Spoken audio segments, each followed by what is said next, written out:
Kumusta na ang love life mo? Masaya ba?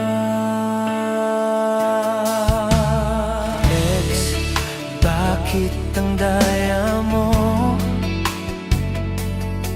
Kasi kahit anong gawin ko, hindi ka pa rin mawala sa isip ko.